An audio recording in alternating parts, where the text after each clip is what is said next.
for the last like 10 weeks, I've been focusing on Pulev. Do you know what I mean? And a real boxer, and I wanted to always show like my boxing skills, someone who I can box with, because I think our styles would have gelled well, you know, because it shows some finesse, some head movement around his jab.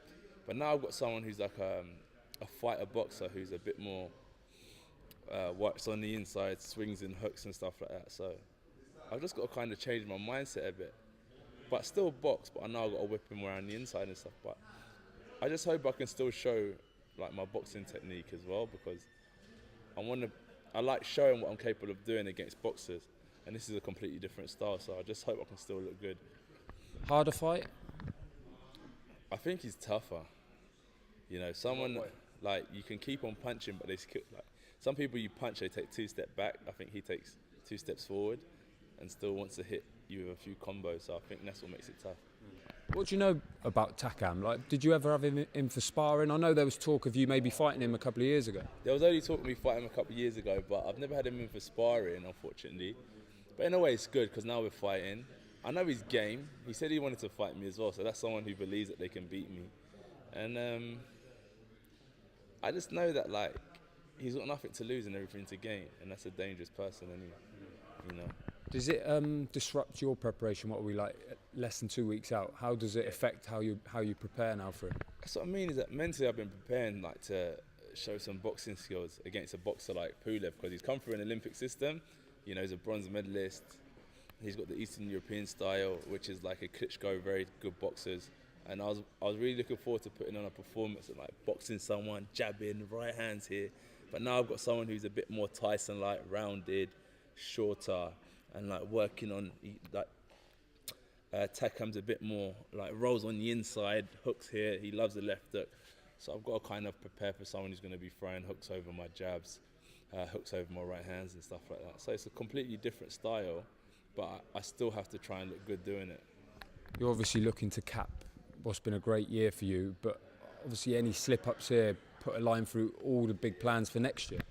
That's what's scary. That's what's dangerous, because everyone like is interested in what's going to happen in the future, but if I can't get past Takam, then it puts a massive dent in what's going on. You know?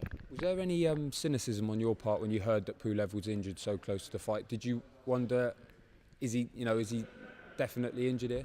You'd always think that, because it's like we all face injuries or niggles, and like